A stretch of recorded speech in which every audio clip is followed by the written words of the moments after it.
என்றான்.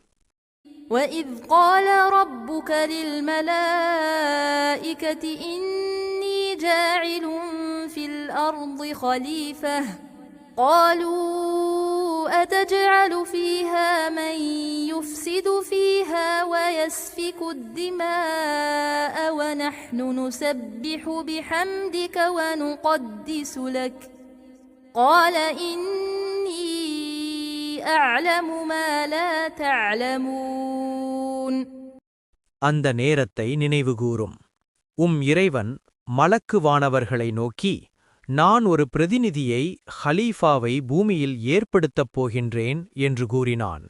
அப்போது அவர்கள், பூமியில் அதன் ஒழுங்கமைப்பை சீர்குலைத்து மேலும் இரத்தம் சிந்தக்கூடியவரையா அதில் பிரதிநிதியாக நீ ஏற்படுத்தப் போகின்றாய்? நாங்கள்தாம் உன்னை புகழ்ந்து துதிபாடி உன் தூய்மையை போற்றிக் கொண்டிருக்கின்றோமே என வினவினார்கள்.